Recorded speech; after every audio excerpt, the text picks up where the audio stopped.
అసలు గత 2-3 రోజుల కిందట సమయము సందర్భం కాదు ఈ సబ్జెక్ట్ మాట్లాడేది.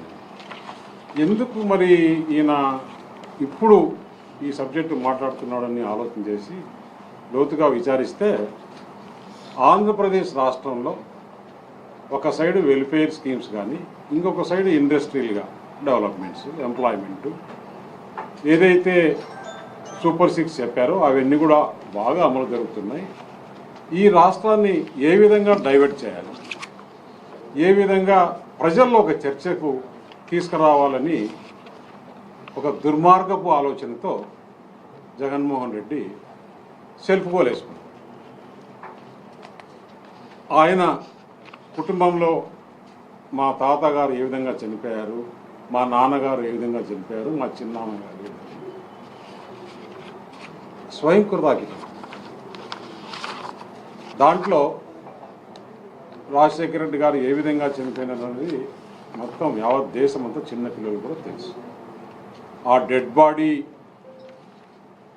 ఎప్పుడు దొరుకుతుందా ఏంటా అనేది కూడా అందరూ ఎదురు చూసి ఎక్కడ జరిగింది ఆ హెలికాప్టర్ యాక్సిడెంట్లో ఆ రోజు వాతావరణం అనేది అందరికీ తెలిసింది. ఇంతకుముందే కేశవ్ గారు చెప్పినట్లు దాన్ని ఏ విధంగా చిత్రీకరించారో చూశాం. వివేకానంద రెడ్డి హత్య ఏ విధంగా చిత్రీకరించారో చూశాం.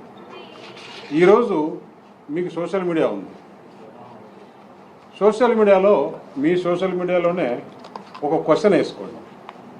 రాష్ట్ర ప్రజలారా వివేకానంద రెడ్డి హత్యను ఏ విధంగా భావిస్తున్నారు, ఎవరు చేశారని. 80% 90% మీ మీద ఆరోపణలు రాకుండా నేను రాజకీయం నుంచి సన్యాసం తీసుకున్నాను. ఓపెన్ ఒక ప్రెస్ క్లబ్లో ఒక సోషల్ మీడియా పెట్టి మీరు ఓపెన్ చేయండి. ఈ క్వశ్చన్ చేసి మీరు ఓపెన్గా ఎవరైనా దీని మీద ఆన్సర్ చేయండి. మీరు నమ్ముతున్నారా లేదా జగన్మోహన్ రెడ్డి హస్తం ఉంది దీంట్లో, వివేకానంద రెడ్డి దాంట్లో డైరెక్ట్గానే నమ్ముతున్నాం అనే క్వశ్చన్ రాకుండా పోతే నేను ఎంపీకి రాజీనామా చేసి రాజకీయాల నుంచి మానుకుంటాను. ఇవన్నీ ఒక పక్క చేస్తూ ఎంత ధైర్యంగా మళ్ళీ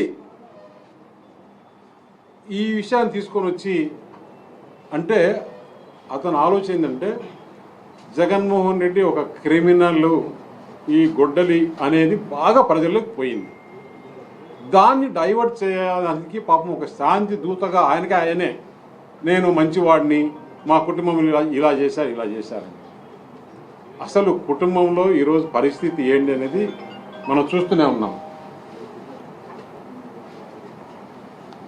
కుటుంబంలో చిన్నాన్నను చంపేసి ఒక పక్క చెల్లెలతో దూరం అయిపోయి సిస్టర్స్తో ఈ కేసులన్నీ కూడా ఎవరు విచారించారు? చంద్రబాబు నాయుడు లేకపోతే కూటమి ప్రభుత్వం కాదు, సిబిఐ విచారించేసి ఈరోజు వైఎస్ భాస్కర్ రెడ్డిని ముద్దాయి చేసి మిగతా మీ దగ్గర ఉండే కుటుంబ సభ్యులందరినీ ముద్దాయిలు చేసి వాళ్ళు జైల్లో ఉన్నారు ఇప్పటికీ. ఇంకా కూడా వివేకానంద రెడ్డి హత్య అప్పుడు ఎప్పట్లో నిజంగా దేవాంశ్ లేడు, లేకుంటే ఆయనకు చిన్నపిల్లాడు, లేకుంటే ఆయనే కొంచెం 10-15 సంవత్సరాలు వచ్చింటే ఆయనే పాత్ర ఉందని కూడా జగన్మోహన్ రెడ్డి చెప్పి నమ్మించే విధంగా ప్రయత్నం చేసేవాడు. ఎక్కడ పోతున్నాం? అసలు చరిత్ర ఏంటి? రాజారెడ్డి ఏ విధంగా చిన్నప్పుడు చేశాడు అంటే మేము చిన్నప్పుడు దాదాపు 48 సంవత్సరాల క్రితం పులివెందుల్లో ఇతని పరిస్థితి ఏంటి? అప్పుడు ఒక ఎస్టీ కులాన్ని అడ్డు పెట్టుకొని దోపిడీలు దొమ్మిలు చేసేవారు. రికార్డులో ఉంది పోలీస్ స్టేషన్లో, పులివెందుల పోలీస్ స్టేషన్లో ఎన్ని దోపిడీలు ఎన్ని దొమ్మిలు అంటే విలేజ్లపై పడి నైట్ పూట ఇప్పుడు స్టీవర్ట్పురం చూసాం కదా, అప్పుడు ఏ విధంగా చేసేవాళ్ళని ఆ విధంగా జరిపించుకుంటూ జీవనం గడిపేవారు. అక్కడి నుంచి కోడూరులో మంగంపేట వెరైటీస్ బాగున్నాయని చెప్పేసి అక్కడ సుబ్బనర్సయ్య దగ్గర ఒక టిప్పర్ పెట్టుకొని ఆయన దగ్గర పనిచేస్తూ ఈ మైండ్లో బాగా ఆదాయం వస్తుందని చెప్పేసి ఆయన్ను మర్డర్ చేసినప్పటి నుంచి ఆ టేస్ట్ అనేది చూశాడు. ఒకరిని చేసేస్తే ఏ విధంగా ఆదాయం వస్తుందని అక్కడి నుంచి పులివెందల్లో ఏ విధంగా 78లో ఆయన కొడుకు ఎమ్మెల్యే కావడము, ఆ కాన్స్టిట్యున్సీలో ఏ విధంగా ఆధిపత్యాన్ని చేసుకోవాలి. ఇప్పుడు కేశవ చాలా క్లుప్తంగా క్లియర్గా ఇప్పటికీ మీరు మీడియా అంతా కూడా ఒక్కసారి ఆ పార్నపల్లి విజిట్ చేయాలని కోరుతున్నారు. ఆ పారనపల్లి అనేది బార్డర్ లాస్ట్ అనంతపురం జిల్లాకు బార్డర్ లాస్ట్ విలేజ్. దాని తర్వాత ఆ పక్క చిత్రావతి రివర్ ఉంది. చిత్రావతి రివర్ తర్వాత అనంతపురం జిల్లా. ఆ గ్రామంలో జరిగిన భయానక వాతావరణం ఇంకా కూడా మాకు అట్లే ఒక సినిమా చూపించినట్టు ఉంది. అందువల్ల పులివెందుల్లో ఈరోజు ఎన్ని హత్యా రాజకీయాలు ఏ విధంగా చేశారు. అసలు జగన్మోహన్ రెడ్డి ఎందుకు రాజారెడ్డిని హత్య చేయాల్సి వచ్చింది? అక్కడ అతను ఎంతోమందిని హత్య చేయించే రాజకీయ లబ్ధి కోసం వారి కసి తీర్చుకోవాలని చెప్పేసి ఆయన్ను అందరూ చూస్తూ ఉండగానే ఎక్కడో అడవిలో కాదు ఎక్కడో కాదు నడి రోడ్డులో ఆ రోజు ఆయన మీద బాంబులు వేసేసి ఎవరు చేసింది? విక్టిమ్స్, వాళ్ళ బాధితులు, వాళ్ళ చేతిలో చనిపోయిన బాధితులు ఆయన పైన చేశారు. దానిపైన జగన్మోహన్ రెడ్డి అప్పుడు కొంచెం వయసు వచ్చి 35-32 సంవత్సరాలు ఉంటాయి. ఆ తాతను మా వాళ్ళు వీళ్ళు చేశారనే ఉద్దేశంతో ఈయన సూట్ కేసు బాంబు పెట్టి తయారు చేస్తే దాంట్లో దొరికిన వ్యక్తి కదా. ఆ రోజు అక్కడ ఇప్పుడు కడపలో ఏఎస్పీగా ఉన్నాడు ఒక ఎస్ఐ ఉన్నాడు ప్రకాష్ అని. ఆ ఎస్ఐని జగన్మోహన్ రెడ్డి కొట్టని పోయి అది కేసు ఉంది. రాజారెడ్డి పైన రౌడీ షీటర్ కేసు, దొమ్మి కేసులు, ఇన్ని కేసులు హిస్టరీ. అప్పుడు తెలుగుదేశము ఇవన్నీ గవర్నమెంట్ కాదు, అప్పుడు చంద్రబాబు నాయుడు ముఖ్యమంత్రి కాదు. మీ గవర్నమెంట్లోనే రాజారెడ్డి పైన రౌడీ షీటర్. అలాంటి చరిత్రని మన వివేకానంద రెడ్డి వరకు చూశాం. అసలు కుట్రలు కుతంత్రాలు అనేది కొత్తగా ఎవరికొరికో క్రిమినల్స్ కూడా రాని ఐడియాలు మీకు వచ్చి మీరు రాజకీయాలు చేసి రాజకీయ లబ్ధి పొంది ఈరోజు రాష్ట్రంలో నాకు ఒక గొడ్డలనే పేరు వచ్చింది, ఒక క్రిమినల్ అనే పేరు వచ్చింది. ఆ పేరు పోగొట్టుకోవాలని చేస్తే రాబోయే రోజుల్లో మంచి పనులు చేయాలి.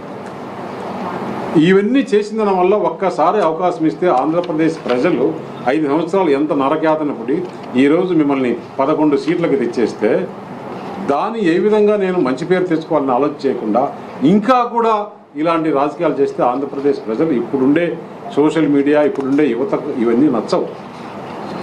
రాష్ట్రానికి మంచి చేయాలి, రాష్ట్రానికి ఎవరైతే మంచి చేస్తారు ఇప్పుడు ఎందుకంటే అతనికి ఏమైపోయింది, ఒక పక్క ప్రధానమంత్రి నరేంద్ర మోడీ గారు రాష్ట్రానికి మంచి సహకారం అందిస్తున్నారు, ఇంకొక పక్క అనుభవం ఉన్న ముఖ్యమంత్రి చంద్రబాబు నాయుడు గారు ఈ ఇండస్ట్రియల్ డెవలప్మెంట్ ఇవన్నీ తెస్తున్నారు, ఇంకా కొత్త కొత్త పథకాలు కూడా తీసుకొస్తున్నారు.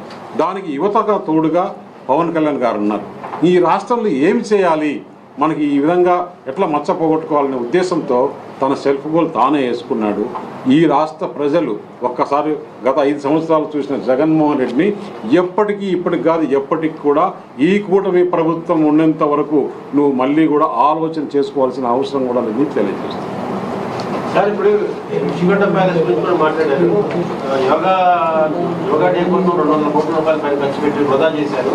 ఈ 200 కోట్లు పెట్టి నేను కట్టినట్టు ప్యాలెస్ ప్రపంచంలో ఎవరు వచ్చినా కూడా ఇక్కడ ఉండొచ్చు వచ్చి దాన్ని ఉందని చెప్పి మాట్లాడుతున్నారు. ఇక్కడ టాపిక్ ఇవాళ నేరమయ రాజకీయాల గురించి, criminalization of politics. Criminalization of politics ఈ రాష్ట్రంలో ఎప్పుడు మొదలైంది, ఎలా మొదలైంది, భవిష్యత్ తరాలకు తెలియాల్సినటువంటి అవసరం ఉంది అనేటువంటిది డెఫినెట్గా మీరు అడిగిన దాని మీద చాలా డీటెయిల్గా ఇంకో రోజు డిస్కషన్ చేసుకుందాం. ఇవాళ నేరమయ రాజకీయాల మీద నిన్న జగన్మోహన్ రెడ్డి గారు మాట్లాడిన దాని మీద వీఆర్ హియర్. ఈ రాష్ట్రంలో భవిష్యత్ తరాలకి నిజాలు తెలియాల్సినటువంటి అవసరం ఉంది. గొడ్డలి పార్టీ అకృత్యాలను వెలుగులోకి తీసుకురావాల్సినటువంటి బాధ్యత అధికారంలో ఉన్నటువంటి మా మీద ఉంది. కాబట్టి చాలా కేటగారికల్గా దానికి సంబంధించి పూర్తి వివరాలని వేయాలి అనేటువంటి ఆలోచనలకు వచ్చాం. ఎందుకనంటే భవిష్యత్ తరాలకు నిజాలు తెలియకుండా పోతాయి. నిజమేనేమో స్వాతంత్ర సమరయోధులు అనుకునేటువంటి పరిస్థితులు రాకూడదు అనేటువంటి దానికి ప్రధాన లక్ష్యం. మీరు అడిగిన వాటి మీద తర్వాత ఇవాళ చాలా రమేష్ గారు చెప్పారు, రాజారెడ్డి గారి మర్డర్ వెనకాల ఎవరు చేశారు, అసలు అతనే క్లెయిమ్ చేశాడు కదా.